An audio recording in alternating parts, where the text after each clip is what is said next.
சிறந்த சிந்தனை, சீரிய சொல்லாட்சி, எளிய தமிழ்நடை இவரது பலம். பெரும்பாலும் பேச்சாளர்களுக்கு எழுத வராது, பல எழுத்தாளர்களுக்கு மேடை பேச்சு அமையாது. திருமதி பாரதி பாஸ்கர் அவர்களை சிறப்புரையாற்ற அழைப்பதில் மிகவும் பெருமை கொள்கிறது. இந்த புத்தகத்தை பற்றிய மிக மிக நுட்பமான அரிய தகவல்களை எனக்கு முன்னாலே பேசிய எல்லாருமே வழங்கிவிட்டார்கள்.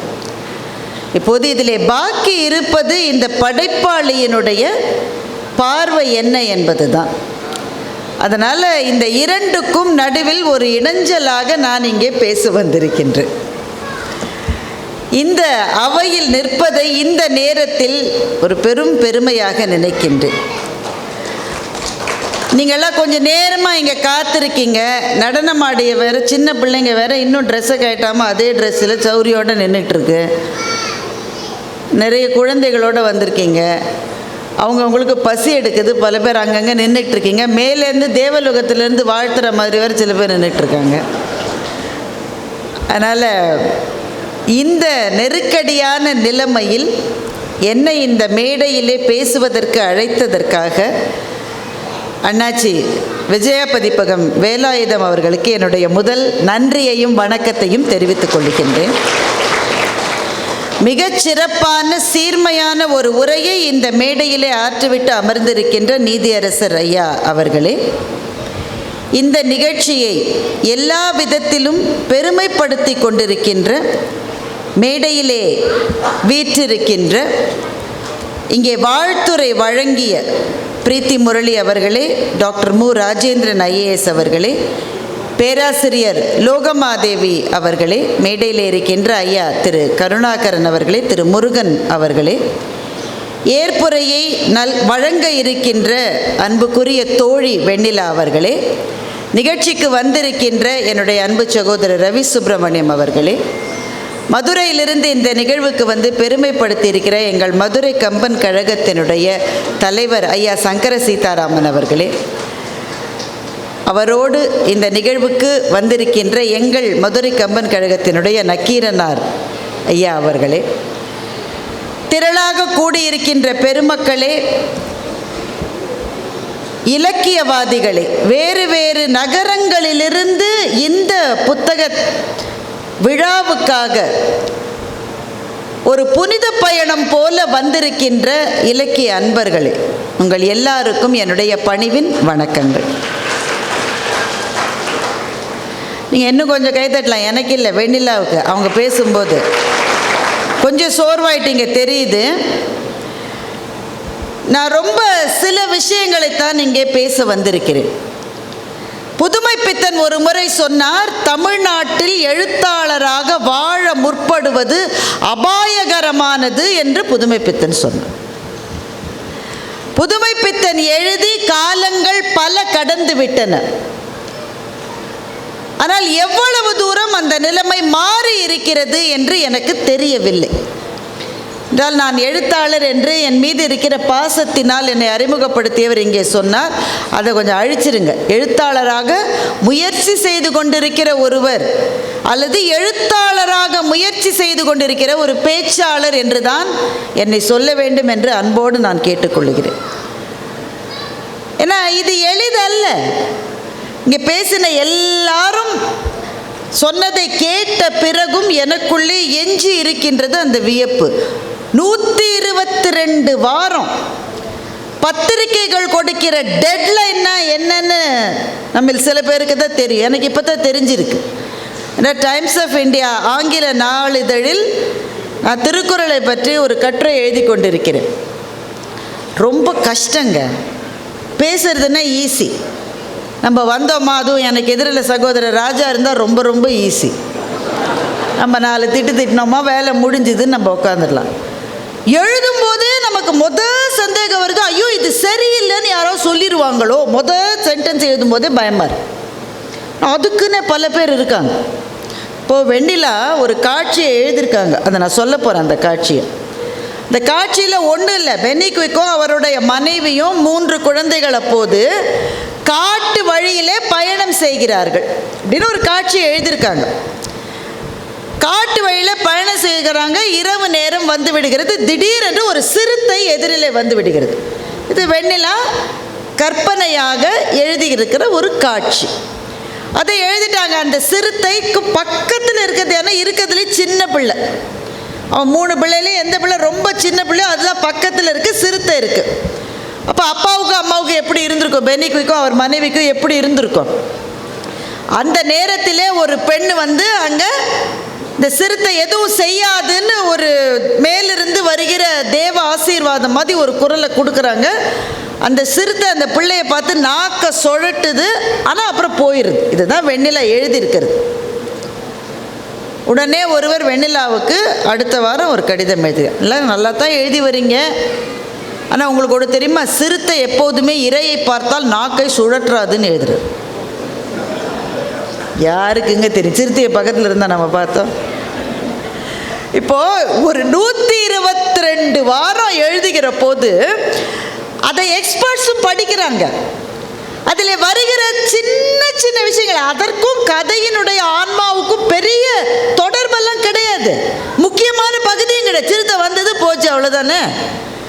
ஆனால் அவருக்கு அதை ஏற்றுக்கொள்ள முடியவில்லை. ஏன் ஏற்றுக்கொள்ள முடியும்? நம்மை சுற்றி இருக்கிற எவ்வளவு தவறுகளை நாம் கடந்து போகிறோம், அப்படித்தானே? அன்றைக்கி தான் வந்து டெலிஃபோன்காரங்க இந்த ரோடை தோண்டி போட்டுட்டு போயிட்டு லேசாக மூடியிருக்காங்க. மூடின பிறகு இல்லை அடுத்த நாள் வந்து குழா பதிக்கிறவங்க வந்து தோன்றுறாங்க ரோடை. நம்ம கேட்குறோம்மா? நம்ம சுற்றி இருக்கிற தவறுகளை கேட்குறோம், சொல்லுங்கள், நாணயமா சொல்லுங்கள். அப்படி தாங்க இவங்கள திருத்த முடியாம போகிறான். ஆனால் ஒரு எழுத்தாளரோ ஒரு படைப்பாளியோ அது தவறு கூட இல்லை, ஒரு சின்ன மாற்று கருத்தை பதிவு செய்தால் கூட நிறைய பேருக்கு அதை பொறுத்து கொள்ளவே முடியவில்லை. எழுத்தாளர் சுஜாதா ஒரு முறை எழுதினார். கடற்கரையில் அவர் வாக்கிங் போயிட்டு இருந்தாராம். எதிரில் ஒருத்தர் வர்றாரு. இவர் பாசுரம், வாரம் ஒரு பாசுரம் என்று சுஜாதா அப்போது எழுதி கொண்டிருந்தார். அந்த பாசுரத்திலே இவர் பயன்படுத்திய ஒரு சொல், ஒன்று எழுதிருக்கீங்கல்ல, தப்பு, இனிமேல் இப்படி எழுதாதீங்கன்னு சொல்லிட்டு என் வாழ்க்கையிலிருந்து கடந்து மறைந்து போனார் என்று சுஜாதா எழுதுகிறார். இப்போ ஒரு ஆள் இவ்வளவு எழுதுகிறாரேன்ற பாராட்டை சொல்லுவதை விட அதில் ஒரு சின்ன பிறழ்வு இருந்தால் கூட, இதுதான் எழுதுவதில் இருக்கிற பிரச்சனை. அப்போ ஒரு டைம்ஸ் ஆஃப் இந்தியாவில் இதை எழுதி ஒவ்வொன்றா பார்த்து வெரிஃபை பண்ணி கேட்க வேண்டிய கேட்டுட்டு முடிச்சுட்டு, அப்பாடா எழுதி அனுப்பிச்சிட்டோண்டா அப்படின்னு கம்ப்யூட்டரை மூடி வச்ச உடனே ஃபோன் பண்ணுவாங்க, அடுத்த வாரம் எப்போ தரீங்கன்னு. இப்போ தான் முடிச்சிருக்கேன். வாரம் எழுதுவது என்பது எளிதல்ல. அதுவும் எதை எழுதுவது? இது முழுக்க முழுக்க கற்பனையிலிருந்து கிளைத்து வந்த ஒரு விஷயம் என்றால் அது வேறு விஷயம்.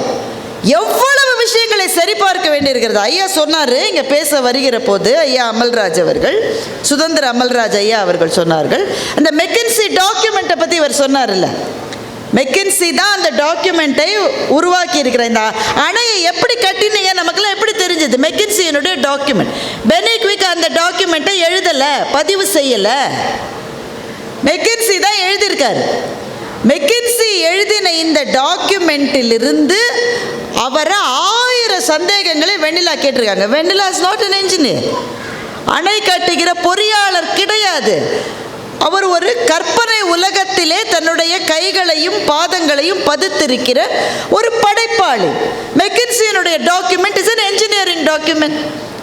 ஆனால் அதிலிருந்து ஒரு விஷயத்தை கூட தனக்கு புரிகிற வரை விடாமல் அமல்ராஜ் ஐயா அவர்களிடம் வெண்ணிலா திரும்ப திரும்ப கேட்டிருக்கிறார் என்பது ஒரு சின்ன உதாரணம். இது மாதிரி எத்தனை விஷயங்களை கேட்டு கேட்டு தவறு வந்து விடக்கூடாது, தவறு வந்து விடக்கூடாது, இது தவறு வந்து விடக்கூடாதுன்னே எல்லாத்தையும் எழுதினா கடைசியில் நம்ம கணக்கு பாடம் மாதிரி ஆயிரும். எல்லாத்தையும் போட்டுட்டு கடைசியில் therefore x is equal to yன்னு போடுற மாதிரி ஆயிரும். ஏன் வெண்ணிலாவுக்கு வீட்டில் வேலை இருக்காதா? அவங்க வீட்டில் பிள்ளைங்க இருக்குல்ல, அந்த பிள்ளைங்க ஒரு நாளாவது வந்து கேட்டிருக்காது. எனக்கு வெண்ணிலாவை பர்சனலாக தெரியாது, ஆனால் இதை ஊகிக்க முடியும் தான். அந்த பிள்ளைல ஒரு பிள்ளையாவது ஒரு நாள் வந்து கேட்டிருக்காது. என் நேரம் எழுதிக்கிட்டே இருக்கே, என் கணக்கு மார்க்கை பார்த்தியா, எங்கள் டீச்சர் வர சொன்னாங்க, நீ கவனிச்சியா? கேட்டிருக்க மாட்டாங்க. அவர் அவங்க வீட்டுக்காரர் ரொம்ப துணை செஞ்சுருக்கலாம். ஆனால் ஏதோ ஒரு நேரத்தில் இதுவா அதுவான்ற அந்த அந்த அந்த போராட்டம் வந்திருக்காது. வந்திருக்குமா? வந்திருக்காதாங்க. இத்தனையும் மீறி உடல் சிரமங்கள் வராதா ஒரு பெண்ணுக்கு? ஆணுக்கும் வரும், பெண்ணுக்கு கூடுதலாக தானே இருக்கும், குறைவாக எப்படி இருக்கும்? இதையும் மீறி முழு புனைவு என்பதை எடுத்துக்கொள்ளாமல் ஒரு ஹிஸ்டாரிக்கல் புனைவு என்பதை, வரலாற்று ரீதியான புனைவு என்கின்ற மாபெரும் கடுமையான பயணத்தை வெண்ணிலா ஏன் மேற்கொண்டார்? அதுவும் ஐயா சொன்னாங்க, இப்போ சில சமயம் நம்ம சில விஷயங்களை எழுதணும்னு நினைப்போம். ஏன்னா நம்ம பகுதியிலே நடந்திருக்கும், நமக்கு அதை பற்றி எல்லாம் தெரியும். இதை எழுதாமல் விட்டுறக்கூடாதுன்றதுக்காக சில சமயம் எழுதுவோம். அப்படி கிடையவே கிடையாது. இந்த பகுதியை சேர்ந்தவரே அல்ல, நம்ம மேலூர் மண்ணை சேர்ந்தவங்க இல்லை. அப்போ ஏன் இந்த மாதிரி கடுமையான ஒரு விஷயத்தை எடுத்துக்கிட்டு எழுதணும் என்றால் அதற்கு ஒரே ஒரு பதில் தான். ஒரு படைப்பாளி தான் தேர்ந்தெடுப்பது இல்லை, எது படைக்கப்பட வேண்டுமோ அது அந்த எழுத்தாளரை தேர்ந்தெடுக்கிறது. அப்படித்தான் வெண்ணிலா தேர்ந்தெடுக்கப்பட்டிருக்கிறார். வெண்ணிலாவை நான் முதலில் அறிந்தது கிட்டத்தட்ட 15 வருடங்களுக்கு முன்னால். சின்ன கவிதை, ஹைக்கு மாதிரி ஒரு கவிதை. வீட்டு வாசலிலே கிடக்கின்ற பால் பொட்டலத்தை அம்மாவுக்கும் செய்தித்தாளை அப்பாவுக்கும் கொடுக்க குழந்தைக்கு யார் சொல்லி தந்தது என்று ஒரு கவிதை எழுதி. அப்படிதானுங்க? பால் பொட்டலத்தை அப்பாட்ட கொடுக்கூடாதா? அவர் காய்ச்ச மாட்டாரா? அவர் காய்ச்சினா பால் பொங்காதா? அந்த அம்மா செய்தித்தாளை படிக்காதா? ஆனால் பிள்ளை யாருமே சொல்லி தராமலே அதுதான் செய்கிறது. இது ஏன் என்ற கேள்வியோடு அறிமுகமான படைப்பாளி வெண்ணிலா. அவர் இதை எடுத்தது எத்தனை மாபெரும் பொருத்தம் என்றால், 2 விஷயங்களை வெண்ணிலா தெளிவுபடுத்துகிறார். இங்கே பேசுகிறவர்கள் ரொம்ப அழகாக சொல்லிட்டாங்க. நீதியரசர் நான் முழுவதும் படிக்கவில்லை என்று சொன்னாரே தவிர, அதில் எது பேசப்பட வேண்டுமோ அதை மிக மிக சிறப்பாக சுட்டி காட்டிவிட்டார். 2 விஷயங்களை வெண்ணிலா எடுத்திருக்கிறார். ஒன்று, இந்த புனைவுகளை தயவு தாட்சண்யம் இல்லாமல் களைகிறார். பென்னிக்விக்கை பற்றி நான் முதல்ல கேள்விப்பட்டது 20 வருஷம் முன்னாடிங்க. நான் தேனி பகுதியில் ஒரு கல்லூரியில் பேசுறதுக்காக ஒரு காரில் வந்துட்டு இருந்தேன். அந்த கார் வண்டி ஓட்டுகிற சகோதரர் சரியான மதுரைக்காரர், சரியான மேலூர்காரர். அவர் சரியான மேலூர்காரர்னு என்ன அர்த்தம் அப்படின்னா, பேசுகிற போதே சோதிக்காங்கதீங்கடா அப்படின்னு வடிவேல் சொல்கிற மாதிரி சொல்லுவார். அதே அந்த மதுரை மண்ணினுடைய தமிழின் இனிமை அவர்கிட்ட இருக்கும். எல்லாம் இறங்கும்போது, தம்பி உங்கள் பேர் என்ன? லோகன். என்னது லோகன்? லோகன்னு நம்ம ஊரில் பேர் இது, அதுக்கு முழுக்க ஆங்கிலேயர்கள் வைத்துக் கொள்கிற பேர் அது. லோகன் உங்களுக்கு எப்படி பேர்? எங்கள் ஊரில் 2 ஆளுக்கு ஒரு ஆள் லோகன்னு பென்னின்னு பேர் வச்சுப்பாங்க என்று அவர் சொன்னார். இத்தனை ஆண்டுகள் கழித்து நன்றியை மறவாத மண் உங்களினுடைய மண். அவங்க வீட்டில் தாத்தா பேரை கூட பிள்ளைக்கு வைக்க விட மாட்டேன்றாங்க. இப்போ தாத்தா பேரை வைக்கணும்னா கூட ஒத்துக்க மாட்டேன்றாங்க. ஆனால் என்றைக்கோ இந்த மண்ணில் அணையை கட்டிவிட்டு போன ஒருவருடைய பெயர் இன்றைக்கும் இந்த மண்ணில் வைத்து கொள்ளப்படுகிறது என்றால், அதற்கு பின்னே இருக்கிற வரலாறு நம்மிடம் எழுதப்பட வேண்டும் என்பதற்காக அந்த வரலாறு வெண்ணிலாவை தேர்ந்தெடுத்திருக்கிறது. நிர்தாட்சண்யமாக சில புனைவுகளை, கட்டுக்கதைகளை மறுத்துவிட்டு நேரான பாதையில் சென்றது தான் வெண்ணிலாவினுடைய மிகப்பெரிய வெற்றி என்று நான் நினைக்கிறேன். பேச்சாளர்களை இப்படி தான் பேசிக்கிட்டே இருப்போம். கொஞ்சம் கைத்தட்டல் கம்மியாக இருந்தால் ஒரு உருக்கத்தை நடுவில் ஒன்று நுழைச்சிட வேண்டியது. அப்படி தானேங்க? என்னதான் இருந்தாலும் தாய் போல வருமா அப்படி. அது பேச்சாளர்களுக்கு சில டெக்னிக்லாம் இருக்குது. கூட்டத்தில் அவ்வளோ சரியாக கவனிக்கலைன்னா, அப்துல் கலாம் என்ன சொன்னார்னா உடனே எல்லாம் கை தட்டிட்டோம். அப்துல் கலாம் என்ன சொன்னார்னு நான் இன்னும் சொல்லலை, ஆனால் அந்த பேரை சொன்னோடனே கை தட்டிடுவாங்க. நாங்கள் அப்படி கொஞ்சம் சேர்த்துப்போம். சில பேர் என்ன ஓவராக உற்சாகமாக என்ன சொல்லிடுவாங்கன்னா, நிலவில் அந்த இது போய் நின்றுதில்லை, அப்போலோ போய் நின்றுதில்லை, ஆம்ஸ்ட்ராங் ஆல்ட்ரின் 2 பேர் இருந்தாங்க. அதில் நான் பேச்சாளர்கள் சில பேர், எல்லோரும் சில பேர் என்ன சொல்லுவாங்கன்னா, அதில் ஆல்ட்ரின் தான் இறங்கணுமா. அவர் கொஞ்சம் நேரம் யோசிச்சாராம். கால் வச்சா ஏதாவது வெடிச்சிட்டா என்ன செய்யறதுன்னு அவர் யோசிக்கிறதுக்குள்ளே ஆம்ஸ்ட்ராங் இறங்கிட்டாராம். அதனால் தயங்காமல் இறங்கின ஆம்ஸ்ட்ராங்கைத்தான் நீங்கள் நினைவில் வைத்துக் கொள்கிறீர்களே தவிர ஆல்ட்ரினுடைய பேர் யாருக்கு? அவங்க போன காலத்துக்கு இருந்ததே ஒரு கதவு தான். ஆம்ஸ்ட்ராங் தான் இறங்கியிருக்க முடியும், ஆல்ட்ரின் இறங்கியிருக்கவே முடியாது. இந்த கதை எப்போது வந்ததுன்னா, நம்ம கொஞ்சம் அப்படி சேர்த்துக்கிறது நடுவில். பென்னி குயிக் அவங்க சொன்னார்ல ரொம்ப அழகாக, ஒருத்தனுடைய ஊருக்கு போனாலும் தன்னுடைய நிலப்புலன்களை, அவருக்கு ஏதுங்க நிலப்புலன்? இந்தியாவுக்கு வந்த பிரிட்டிஷ் அதிகாரிகள் எல்லாருமே பரம ஏழைகள். அவர்கள் பணக்காரர்களானதே இந்தியாவுக்கு வந்து வேலை செய்ததுக்கு பிறகுதான். எழுதுறாங்க, அவங்க தான் எழுதுறாங்க. அங்கே கஞ்சிக்கு வழி இல்லாமல் இருக்கிற ஆள் தான் வருவான். ஏன்னா இந்தியாவுக்கு வருவது என்பது ஒரு விதத்தில் தண்டனை. இந்த வெயில் அவனால் தாங்க முடியாது, இந்த கொசுக்கடி அவனால் தாங்க முடியாது. ஆனாலும் ஏன் வரான்? 5-6 வருஷம் இங்கே வேலை செஞ்சால் போகிறோம். திரும்பி போகிற போது அம்பானி அதானி ரேஞ்சுக்கு போயிடலாம். அதுக்கு தான் வந்திருக்காங்க. அப்படி வருகிறவர்களை திருமணம் செய்து கொள்வதற்கு இங்கிலாந்தில் இருக்கிற பெண்கள் காத்து கிடப்பார்களாம். ஏன்னா காசு இருக்கிற ஆளுன்னா யார் விடுவாங்க? அதனால் அவர்கள் வருகிற அந்த அதிகாரிகள் இந்தியாவுக்கு வருகிற கப்பலுக்கு பேரே மாப்பிள்ளை கப்பலாம். அவ்வளோ பொண்ணு ரெடியாக இருக்காங்க. அப்போ இந்த 5 வருஷம் பல்ல கடிச்சிக்கிட்டு கொசுக்கடியை பொறுத்துக்கிட்டோன்னு வச்சுக்கோ, திரும்பி போகிற போது பல பெண்ணு லைனில் நிற்குன்னு பல அதிகாரிகள் வந்திருக்கலாம். இவர் திரும்பி போய் சொத்து பத்தெல்லாம் விற்றாரு. அவர் மேலே அவங்க மாமியார் கேஸ் போட்டாங்க. என்னென்ன நாம சேர்த்துக்க வேண்டியது. நிர்தாட்சியமாக இவைகளை நிராகரித்து விட்டு எதற்கு டாக்குமெண்ட் இருக்கோ, எதற்கு ப்ரூஃப் இருக்கோ அந்த பாதையிலே தான் வெண்ணிலா சென்றிருக்கிறார். அது அவருடைய முதல் வெற்றி என்று நான் நினைக்கின்றேன். ஏன்னா கொஞ்சம் அந்த புனைவு கதைகளை எழுதுகிற போது நம்ம அறியாமலே அது இழுக்கும். இந்த இடத்துல கொஞ்சம் கண்ணீரை சேர்த்தால் எவ்வளவு நன்றாக இருக்கும். நேராக சென்றிருக்கிறார். 2வது விஷயம், பிரிட்டிஷ்காரர்களை பற்றின சரியான மதிப்பீட்டை கொடுக்கிறார். இந்த லோகமாதேவி சொன்னாங்க, அவர்கள் குரூரமானவர்களா என்றால் குரூரமானவர்கள் தான், அதில் ஒன்றும் மாற்று கருத்து கிடையாது. அவர்கள் சுரண்டல்காரர்களா என்றால் சுரண்டல்காரர்கள் தான், அதில் எந்த விதமான மாற்று கருத்தும் கிடையாது. அதை நாங்கள் சொல்லலை, வெண்ணிலா எழுதுகிற இதிலேயே ஹானிங்டன் சொல்லுகிறார், என்னுடைய கன்னம் சிவந்து மின்னி இருக்கிறதே என்ன காரணம் தெரியுமா?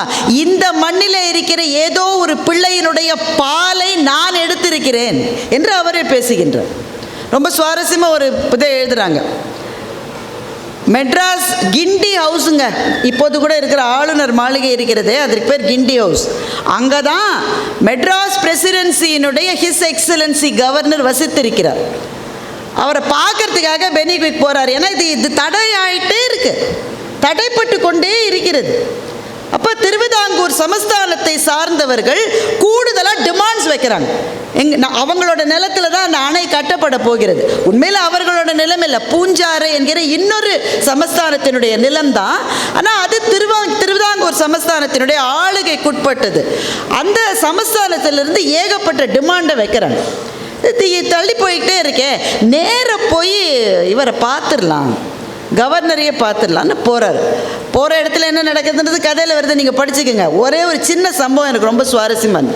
இவர் போய் வெயிட்டிங்கில் இருக்கார். வெயிட் பண்ணிக்கிட்டே இருக்கிற போது அங்கே இருக்கிற வேலையாட்களை பார்க்கிறார். எவ்வளவு பேர் இருப்பாங்கன்னு நினைக்கிறீங்க? ஹானிங்டனும் அவருடைய கம்பேனியன் துணைவி, அந்த 2 பேருக்கு உதவி செய்கிறதுக்கு எவ்வளோமா? 132 வேலைக்காரர்களா? அவ்வளோ பேர், 2 பேருக்கு. இவ்வளோ பேருக்கு சோறு எப்படி போட்டாங்க, எப்படி பொங்கினாங்க, யார் வந்தாங்க, யார் வரலன்னு யார் பார்த்தாங்க? 2 பேருக்கு ஊழியம் செய்வதற்கு 130 பேருக்கு மேல் என்றால் கவர்னர் வீட்டில் வேலை செய்ய எத்தனை பேர் இருந்திருப்பாங்க? இவர் பார்த்துக்கிட்டே இருக்கார். படி போகுதுங்க. படிக்கு சிவப்பு கலரில் தான் பெயிண்ட் அடிக்கப்பட்ட ஒரு படி, பல நாட்களாக இருக்கிற மாளிகை. படிக்கு பக்கத்தில் 2 காவலாளிகள் நிற்கிறார்கள். இவருக்கு மனசுக்குள்ளே யோசனை வருது, வாசலில் நின்னா ஒரு முறை, கவர்னர் இருக்கிற அறைக்கு வாசலில் நின்னா அது ஒரு முறை, இதுக்காக மாடிப்படி பக்கத்தில் 2 பேரை நிறுத்தி வச்சுருக்காங்க, இதுக்கு இங்கே போய் எதுக்கு காவல் காக்குறாங்க? அப்புறம் விசாரித்து பார்த்தா தெரிஞ்சுது, முதல்ல அந்த மாடியை கட்டி சிவப்பு பெயிண்ட் அடிச்சிருக்காங்க. அந்த நம்ம ஆள் எப்போவுமே என்னென்னா பெயிண்ட் தொடாதேன்னு தொட்டு பார்ப்போம். அந்த மாதிரி எவனும் தொடாமல் இருக்கணுமேனு 2 பேரை ஆளுக்கு போட்டிருக்காங்க. எதுக்காக நிற்கிறோன்னே தெரியாமல் அவன் 2 பேரும் 3 தலைமுறையாக நிற்கிறான். அந்த முதல்ல நின்ன ஆள் போய் அவனுக்கு அடுத்த செட்டு வந்து அவன் பிள்ளை வந்து எதுக்குடா நிற்கிறீங்கன்னு தெரியாதுங்க, நிற்க சொல்லியிருக்காங்க, நிற்கிறோம். இது சுரண்டல் இல்லையா? இது உழைப்பின் சுரண்டல். எல்லாம் நம்ம பணங்க. வெண்ணிலா எழுதுகிறார், சென்னை துறைமுகத்திலிருந்து தானியங்களோடு ஒரு கப்பல் கிளம்பி போனால் 100 குடும்பங்கள் இங்கே பட்டினி என்று அர்த்தம் என்று எழுதுகின்றார். ஏன்னா நம்ம மீது கருணை கொண்ட அவர்கள் நமக்காக ரயில் தளங்கள்லாம் போட்டாங்க. அவனுக்கு ஒரு இடத்துல இன்னொரு இடத்துக்கு போகணும். அதில் அந்த ஆர்தர் காட்டன் என்கிறவர் தான் பென்னிக்விக்கை பார்த்து இது கடவுளாக நினச்சா கூட முடியாதுன்னு ஆசீர்வாதம் பண்ணினவர். அவர் தான் அவருடைய அந்த ஏன்னா அவர் வேணும்னு சொல்லலை, இது அவ்வளவு கடுமையானது என்பதற்காக பென்னிக்விக் கடவுளை நினச்சா கூட செய்ய முடியாதுங்க, கஷ்டமான விஷயம் என்கிறார். அவர் சொல்லுகிறார், இங்கே பிரிட்டிஷ்காரர்கள் செய்ய வேண்டியதெல்லாம் வளர்ச்சிக்கானது, அணை கட்ட வேண்டும், முக்கியமான விஷயத்தை செய்யாமல் ரயில் பாதையே போட்டுக்கிட்டு இருக்காங்க இருக்கிறவன். எதுக்காக? இந்த இடத்துல விளையிற நெல்லை அந்த இடத்துக்கு கொண்டு போகிறான், அந்த இடத்துல விளையிற நெல்லை சென்னைக்கு கொண்டு போகிறான், சென்னையிலேருந்து நெல்லை இங்கிலாந்துக்கு கொண்டு போகிறான். இதற்காகத்தான் இவர்கள் பாதைகளை அமைக்கிறார்களே தவிர என்னவோ இந்த மண்ணும் மக்களும் ரயிலிலே போய் பழக வேண்டும் என்ற நோக்கம்லாம் அவங்களுக்கு கிடையவே கிடையாது. சுரண்டல் தான் அவர்களுடைய நோக்கம். ஆனால் அதற்கு நடுவிலே இருந்த சில அதிகாரிகளினுடைய அர்ப்பணிப்பு, அவர்களினுடைய முயற்சி, அவர்களை அறியாமலே அறம் என்கின்ற தெய்வம் அவர்களுடைய நெஞ்சத்துக்குள்ளே உட்கார்ந்து கொண்டிருக்கிறது. அவனுக்கு நாங்களாம் சார் நிறுவனங்களில் வேலை செஞ்சவங்க, சில விஷயம்லாம் தப்புன்னு எங்களுக்கு தெரியும், ஒன்றுமே செய்ய முடியாது சார், ஒன்றுமே செய்ய முடியாது. நான் சொல்லுறது உங்களுக்கு புரியுது தானே?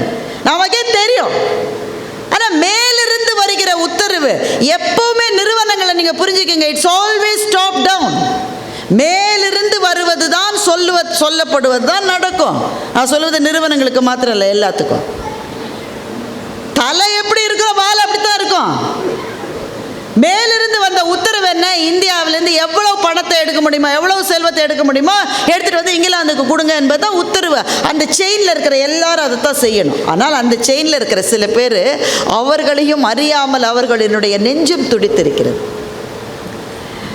த கிரேட் பெங்கால் ஃபேமின் 1905 வந்தபோது இங்கிருந்து தானியங்கள் போயிட்டே இருந்தது. ஏன்னா அப்போ முதல் உலகப் போர் ஆரம்பிக்கிற சமயம். அதனால் இங்கிருந்து இந்தியாவிலிருந்து தானியங்கள் இங்கிலாந்துக்கு போய் கொண்டு இருந்தது. ஆனால் இங்கே பட்டினியில் செத்துக்கிட்டு இருக்கா சார், செத்துக்கிட்டு இருக்கா. வெண்ணிலா எழுதுகிறார், மதுரை கண்ணகியினுடைய கோபம் என்ற அவள் மூட்டிய நெருப்பினால் மாத்திரமா எரிந்தது, தொடர்ந்து வந்த பஞ்சங்களினாலும் மதுரை எரிந்தது என்று வெண்ணிலா எழுதுகிறார். எத்தனை பஞ்சங்கள், பஞ்சத்தை பற்றி எழுதுகிறாங்க வெண்ணிலா. பஞ்சம்னா என்னன்னு நமக்கு தெரியாது சார், என்னென்னா நம்ம அந்த அளவு புண்ணியம் பண்ணவங்க. நம்ம பாட்டனுக்கு முப்பாட்டம் பஞ்சத்தில் வாழ்ந்திருப்பாங்க. எப்படி இருக்கும் தெரியுமா? வெண்ணிலா எழுதுகிறார், ஒரு தாத்தா உட்காந்து கதை சொல்கிறாரு 4-5 பிள்ளைங்களுக்கு. பஞ்சம்னா என்னன்னு கதை சொல்லிகிட்டு இருக்காரு. என்ன தெரியுமா ஆகும்? நாங்கள்லாம் போய் காட்டுக்குள்ளே போவோம், ஒரு காய் ஒரு பழம் இருக்காது, எல்லாம் காஞ்சு வறண்டு போயிருக்கும். அத்தனை பேர் ஒட்டிய வயிறு, அந்த வயிறு ஒட்டி ஒட்டி ஒட்டி முதுகு முன்னாடி வந்த பேர் அத்தனை பேரும். காட்டுக்கு போய் இளந்தாரி பையன் எவனுக்கு திராணி இருக்கோ அவன் பாறையை தூக்குவான, பாறைக்கு கீழே இருக்கிற புழுவை சாப்பிட்ருக்காங்க சார். அதுதான் பஞ்சம். இந்த தாத்தா சொல்கிறாரு, பிரிட்டிஷ் அரசாங்கம் யாருக்கெல்லாம் உடம்புல இன்னும் கொஞ்சமாக சக்தி இருக்கோ வாங்கடா, ஒரு நாளைக்கு ஒரு தடவை சோறு போடுறேன், வேலை செய்யுங்கன்னு. சோறுனோட கிளம்பிட்டான் சார். ஏன்னா சோறு இல்லை அவனுக்கு, என்ன வேலைன்னு கேட்காம எல்லாரும் கிளம்பிட்டான். கூட்டிட்டு போய் என்ன வேலை பண்ண சொல்லியிருக்காங்க தெரியுமா? பஞ்சத்திலே செத்து விழுந்த உடல்கள் 200, 300, 500 கிடக்கு. பெரிய குழியை வெட்டி அந்த உடல்களை எல்லாம் போட வேண்டிய வேலைக்காக கூட்டிகிட்டு போயிருக்காங்க. இந்த வெற்றியை அவர் பார்த்திருக்க முடியுமா என்று கூட எனக்கு புரியவில்லை. அப்போ எது அவருக்கு தைரியம் கொடுத்திருக்கணும்? ஒரே ஒரு விஷயம்தான், பென்னிக்விக் எப்படி இந்த வேலையில் ஈடுபட்டாரோ அப்படி நானும் ஈடுபடுகிறேன் என்றுதான் அவர் ஈடுபட்டிருக்க வேண்டும். காட்சி அமைப்பில் அவர் கொண்டு வருகிற ஜாலங்கள் அபாரமானவை. அவர் கவிஞர் தானே, அதை மாற்ற முடியாது. நீங்கள் அவர் ஒரு கவிஞர், வரலாற்று அறிஞராக மாறுகிற போது கவிஞர் எட்டி பார்த்துக்கிட்டே இருப்பான், அவனை நீங்கள் அமுக்க முடியாது. அந்த கவர்னருடைய நாற்காலியை பார்த்து இவர் நினச்சிக்கிறார் பென்னிக்விக், ஒவ்வொரு அரியாசனமும் துரோகங்களினுடைய இரத்தத்தால் ஆக்கப்பட்டது என்று எழுதுகின்றார். துரோகங்களினுடைய இரத்தத்தினுடைய சுவடு அதனுடைய பளபளப்பிலே மறைந்து போகிறது என்று எழுதுகின்றார். அந்த ஹரியாசனம் என்கிற அந்த கடவுள் மாதிரி அது வா வா வா வான்னு கூப்பிடுமோ, மயங்கி மயங்கி மயங்கி போய் உட்கார்ந்த பிறகு சாத்தானாக மாதிரி கழுத்தை நெரிக்குமா. பதவியில் இருந்த எல்லாருக்கும் புரிகிற ஒரு விஷயத்தை வெண்ணிலா போகிற போக்கிலே எழுதியிருக்கிறார். அதில் போகிற மட்டும் அது கூப்பிடும், வா வந்துரு ராஜா, வந்துடுடா போய் உட்காந்தோட கழுத்தை நெரிக்கும். அந்த அந்த அந்த அழகு வெளிப்பட்டு கொண்டே இருக்கிறது. ஒரு கட்டத்தில் இந்த ஸ்டோன் க்ரஷரே இல்லை சார். மேலே எல்லாம் அணையெல்லாம் ஜரூராக கட்டிகிட்ருக்காங்க. 3000 வேலையாட்கள் நிற்கிறாங்க. உங்கள் மண்ணுக்காரங்க சார் அவங்க எல்லோரும். இந்த மண்ணிலிருந்து போகிறான். அவங்க பாட்டனுக்கு முப்பாட்டன் தானே அங்கே போய் நின்னான். அங்கே போய் நின்று இருக்கான். அவன் எப்படி வேலை செஞ்சுருப்பான்றது உங்களால் கற்பனையாவது செஞ்சு பார்க்க முடியுமா? என்ன கடுமையான வேலை. ஸ்டோன் க்ரஷர் வேணும் டேமை கட்டுறதுக்கு. ஸ்டோன் க்ரஷர் அங்கே இருந்தது, ரிப்பேர் ஆயிடுச்சு. புது ஸ்டோன் க்ரஷரை வர வச்சுட்டாங்க. பயங்கர வெயிட்டு, ஏகப்பட்ட வெயிட்டு. அது எப்படி மலையில் ஏற்றுவீங்க? நீங்கள் மலையில் எப்படி ஏற்றுவீங்க? முதல் ஸ்டோன் க்ரஷரை ஏற்றும் போது 6 பாய்ந்து கொண்டு இருந்தது, படகுல ஓட்டி கொண்டு போயிட்டாங்க. இப்போ தான் 6ஓட போக்கை மாற்றிட்டீங்களே, அப்போ 6 கிடையாது. மலை மேலே எப்படி ஏற்றுவீங்க? என்ன செய்வது என்றே தெரியவில்லை.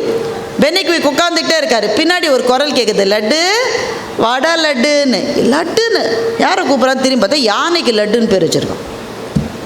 ஒரு யானைக்கு லட்டுன்னு கூப்பிட்றான். உடனே இவர் மனசில் ஒரு யோசனை தோணுது. கொண்டு வா 5 யானையை கொண்டு வா. 5 யானையை கொண்டு வராங்க. அதில் 3 யானை ஆண் யானை, 2 பெண் யானை. பெண் யானை பாரம் ரொம்ப தூரம் தூக்க முடியாது. பெண் யானை தள்ளிட்டு 3 ஆண் யானை அந்த ஸ்டோன் க்ரஷருக்கு முன்னாடி ஒரு மெட்டல் ஃப்ரேமை போட்டு அதில் ஒரு தொலையை போட்டு இரும்பு சங்கிலியை கட்டி அதை 3 யானையினுடைய காலில் மாட்டுறாங்க.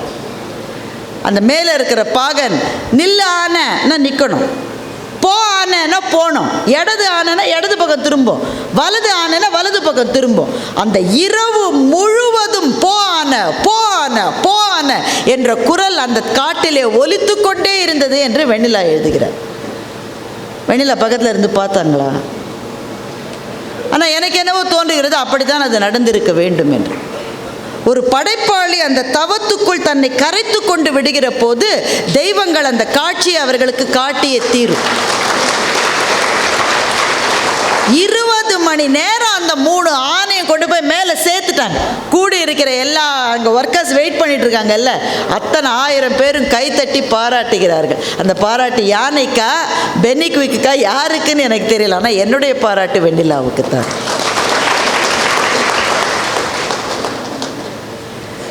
வெண்ணிலா அந்த பேலன்ஸை கொடுக்குறாங்க. பிரிட்டிஷ் எதேச்சாதிகாரம் நம்ம எப்படி சுரண்டியது என்பதை அவர் ஒரு பொழுதும் மறைக்கவில்லை. பிரிட்டிஷ்காரர்களை அவர் துதி பாடவே இல்லை.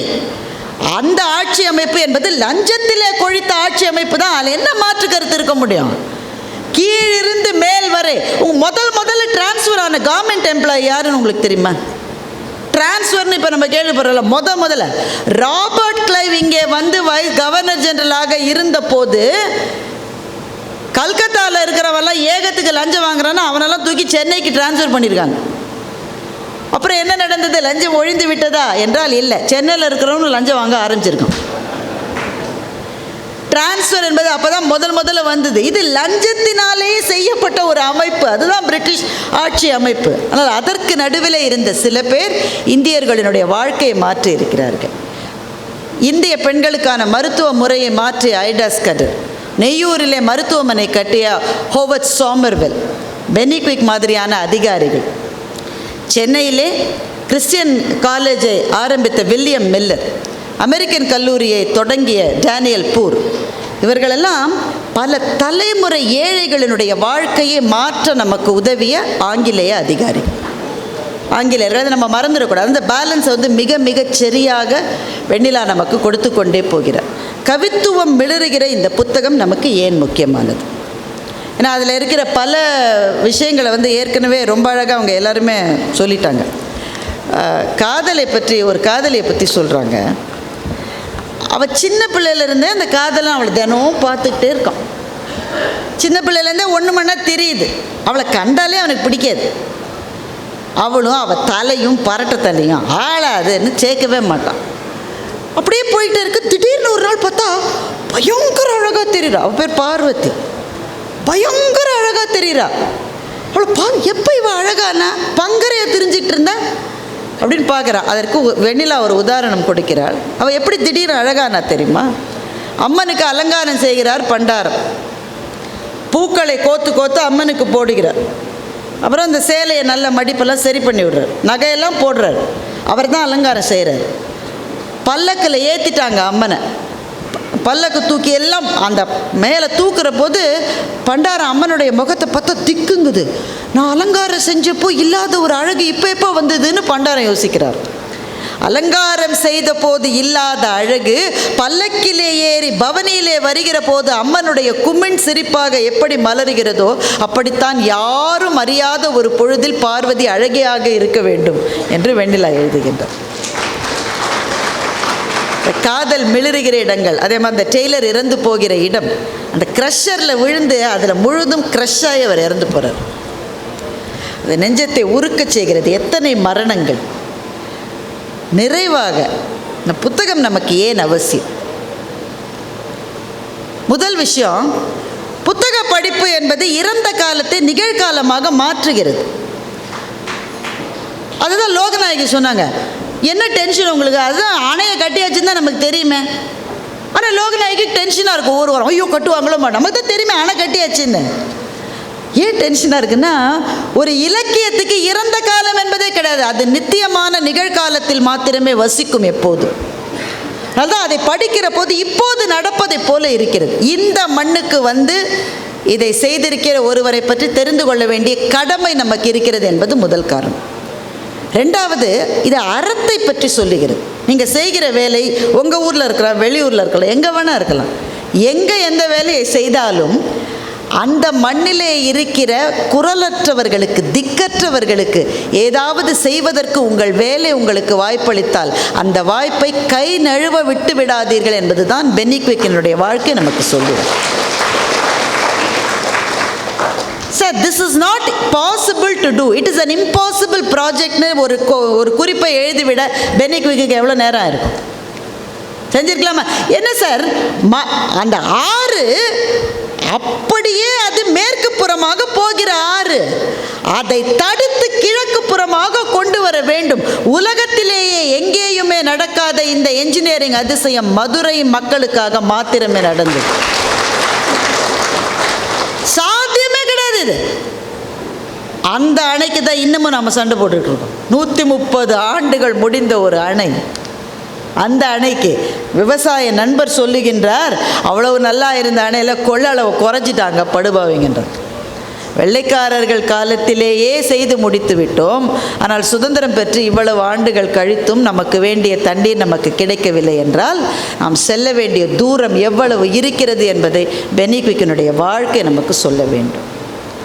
எனக்கு ரொம்ப பிடித்தது என்னவென்றால், வெண்ணிலா எழுதவில்லை, ஆனால் முடிந்த பிறகு ஏன் சார் அடுத்த வருஷமே ஊருக்கு போயிட்டாரு?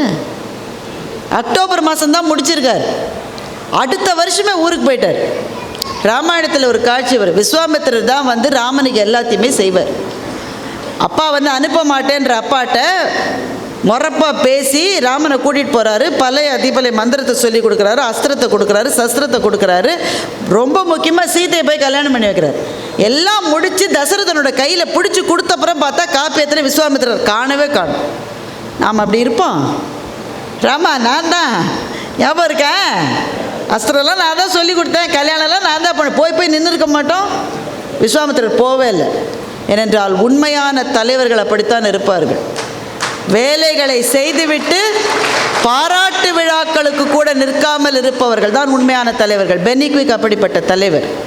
இதை முடிப்பதை தவம் மாதிரி செஞ்சார். தவம் முடிந்து வரம் கிடைத்த உடனே அவர் புறப்பட்டு போனவர் தான். ஒவ்வொரு பாராட்டு விழாவுக்கும் வந்தெல்லாம் நிற்கலை.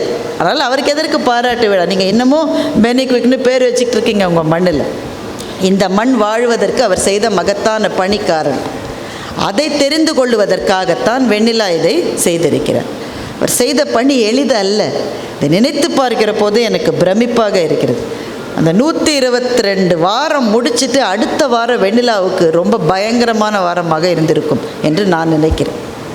ஏன்னா 122 வாரம் டென்ஷன் டென்ஷன் டென்ஷன், கொடுக்கணும் எல்லாம் கொடுத்தாச்சு, முடிச்சாச்சு. அதுக்கு அடுத்த வாரம் அப்பாடா இருக்காது. ஒரு படைப்பாளிக்கு வேலை செய்வது தான் சுகமே தவிர வேலை முடிந்து ஓய்ந்திருப்பது எந்த விதத்தில் சுகம் கிடையாது. கதை ஆரம்பிக்கிறது ஒரு துக்கத்தில் ஆரம்பிக்கிறது. விசாகம் திருநாள் மகாராஜா இறந்து போய்விட்டார் என்று கதை ஆரம்பிக்கிறது. கதை முடிவது ஒரு திருமணத்தில் முடிகிறது. உண்மையில் அந்த நீர் வந்தது மேலூருக்கு. ஆனால் ஒரு படைப்பாளியாக தன்னுடைய கற்பனையை இன்னும் கொஞ்சம் தூரம் பயணம் செய்ய வைத்திருக்கிறார் வெண்ணிலா. அந்த தண்ணீர் மதுரை மட்டும் போகிறது. ஏனென்றால் அப்போது தான் சித்திரை திருவிழாவில் மீனாட்சி அம்மனுக்கு திருமணம். மீனாட்சி அம்மனுடைய திருமணத்துக்குள் இந்த நதி பெரியாறு வைகையில் கலந்து வைகை நதி அங்கே வர வேண்டும் என்று அவர்கள் காத்திருக்கின்றார்கள். ராத்திரி 12 மணிக்கு வர வேண்டியது வரல தண்ணி. என்னாச்சு என்னாச்சு என்னாச்சுன்னு எல்லாரும் அலம்போதுறாங்க. தண்ணி ஏன் வரல? இந்த வைகையினுடைய மண் இருக்கு பாரு, எல்லா தண்ணியும் உள்ளே இழுக்குதுப்பா, விழவே மாட்டேங்குது தண்ணியை. எங்கே வந்திருக்கு? அங்கே வந்திருக்கு, இங்கே வந்திருக்கு, கோச்சடைக்கு வந்திருக்கு, இங்கே வந்தாச்சு. மீனாட்சி அம்மையினுடைய திருமணம் இந்த நதி நீரிலே இந்த நதி போய் அந்த திருமணத்தை பார்த்தது என்று வெண்ணிலா எழுதுகின்றார். மீனாட்சியினுடைய திருமணத்துக்கு அழகர் வந்து தான் புறப்பட்டு வர்றார் திருமணத்தை பண்ணி வைக்க. அழகரின் அருளினால் நடந்தது மீனாட்சியின் திருமணம். ஆனால் அந்த முறை பத்மநாப சுவாமியினுடைய அருளினால் அது நடந்தது. ஏனென்றால் திருவிதாங்கூர் சமஸ்தானத்தை சேர்ந்தவர்கள் சொல்லித்தான் அந்த தண்ணி அவ்வளவு தூரம் பயணப்பட்டிருக்கிறது என்று கதையை முடிக்கிறார். எல்லாம் முடிஞ்சப்போ பென்னி என்ன பண்ணியிருப்பார்? சுற்றி இருக்கிற அத்தனை பேர் தண்ணி வரதை பார்த்து அழுதுருப்பான், சிரிச்சிருப்பான், புரண்டிருப்பான், உருண்டிருப்பான், மண்ணை எடுத்து நெத்தியில் பூசியிருப்பான், மீனாட்சி வந்துட்டான்னு கத்திருப்பான்.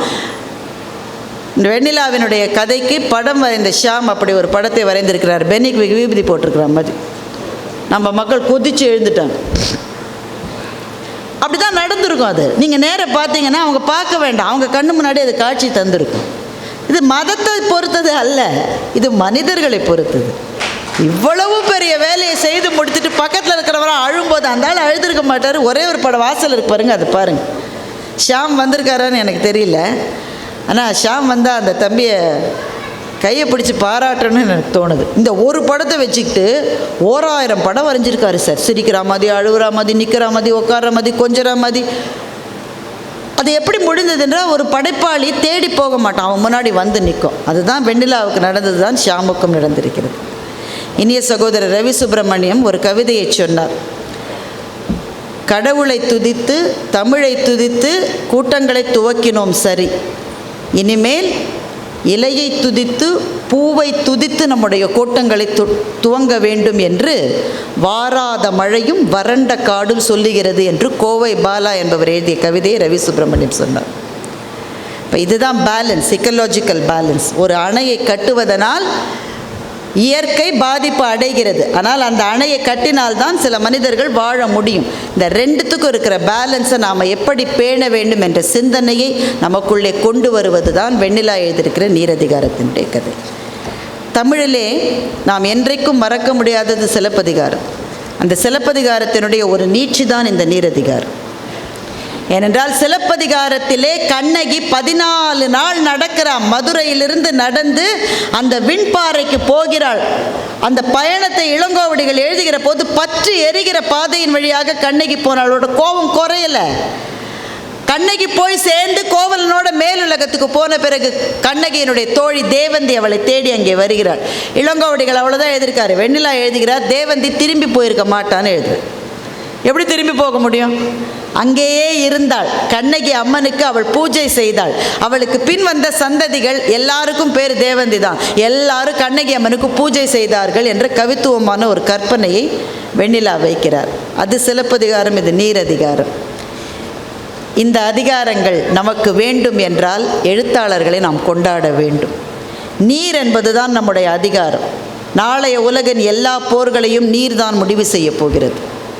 நமக்கு பக்கத்திலே இருக்கிற தண்ணீர் நமக்கு வேண்டும் என்றால், அதன் மீது நமக்கு உரிமை இருக்கிறது என்றால், அதற்காக நாம் என்னென்ன தியாகங்களை செய்ய வேண்டும் என்பதைத்தான் உங்கள் முன்னோர்கள் இந்த மண்ணிலே செய்து காட்டியிருக்கிறார்கள். அதை பற்றிய ஒரு படப்பிடிப்பை வெண்ணிலா நிகழ்த்தி இருக்கிறார். அண்ணாச்சி இதை மிகச்சிறந்த விழாவாக எடுத்து கொண்டாடி இருக்கிறார். எழுத்தாளர்கள் இப்படித்தான் கொண்டாட வேண்டும். எழுத்தாளர்கள் இப்படித்தான் கொண்டாட வேண்டும்.